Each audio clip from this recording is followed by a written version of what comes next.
धर्मनगरी अयोध्या जिसके कण कण में बसते हैं राम, उसी अयोध्या को लेकर नेपाल के प्रधानमंत्री केपी शर्मा ओली ने बेतुका बयान दिया है।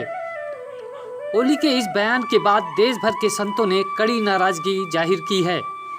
बता दें कि नेपाल में एक आयोजन के दौरान वहां के पीएम ने कहा कि भारत में बनाई गई अयोध्या वास्तविक अयोध्या नहीं है। असली अयोध्या नेपाल के वीरगंज के थोड़ा पश्चिम में स्थित है। उन्होंने ये भी कहा कि हमने सीता का विवाह राम से किया था, लेकिन वो राम अयोध्या के नहीं बल्कि नेपाल के थे।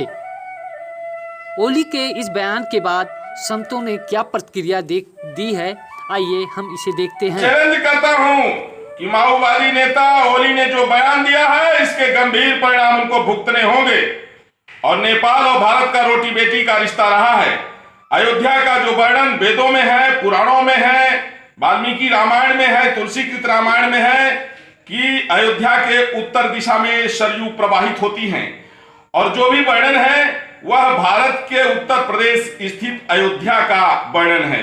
ओली जिसका जिक्र कर रहे हैं, जिस गांव का, अरे राजा राम अवध राजधानी, पूरे विश्व में अन्य देशों में राजा हुआ करते थे और सबके ऊपर नेतृत्व करने वाले चक्रवर्ती सम्राट भारत और भारत में भी अयोध्या में बैठा करते थे, चाहे महाराज रघु हो, महाराज दशरथ हो और या मर्यादा पुरुषोत्तम भगवान श्री राम हो।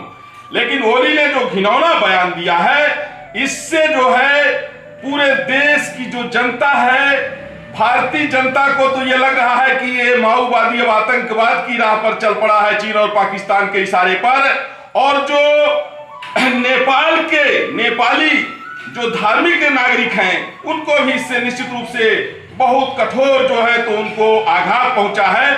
और कल से पूरे नेपाल में इसके लिए प्रदर्शन जारी हो जाएगा।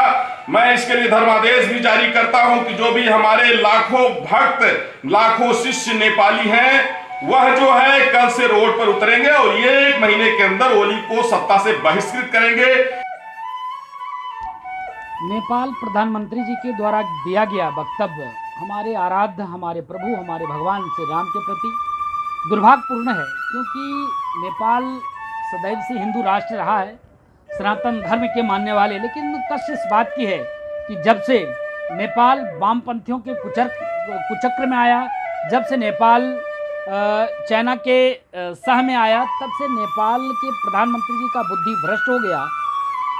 कब क्या बोलने कोई भरोसा नहीं है। इसके नाते मेरे वेद, मेरे पुराण, मेरे शास्त्र, मेरे उपनिषद में भगवान राम की जन्मस्थली अयोध्या, आप देखिए कल बहती हुई माँ सरजू की पावन तट पे अयोध्या बसा हुआ है, जहाँ पे महाराजा दशरथ के पुत्र भगवान से राम माने जाते हैं। वेद, पुराण, शास्त्र, उपनिषद में इसका वर्णन है। हम लोग पुरजोर विरोध करते हैं, खंडन करते हैं। नेपाल के प्रधानमंत्री माफी मांगे। मैं प्रधानमंत्री जी से आग्रह करूंगा कि नेपाल के जो प्रधानमंत्री हैं उसके द्वारा दिया गया वक्तव्य ये दुर्भाग्यपूर्ण है और उससे वार्ता करें कि वो माफी मांगे। नहीं तो साधु संतों में इसका एक रोष है, हिंदू जनमानस में इसका रोष है कि हमारे आराध्य का अपमान ये अच्छी बात नहीं है। नेपाल वैसे ही गर्त में जा रहा है। मैं नहीं चाहता हूँ कि नेपाल गर्त में जाए। ये मुझको लगता है कि नेपाल के प्रधानमंत्री जी को इस्तीफा देना पड़ेगा।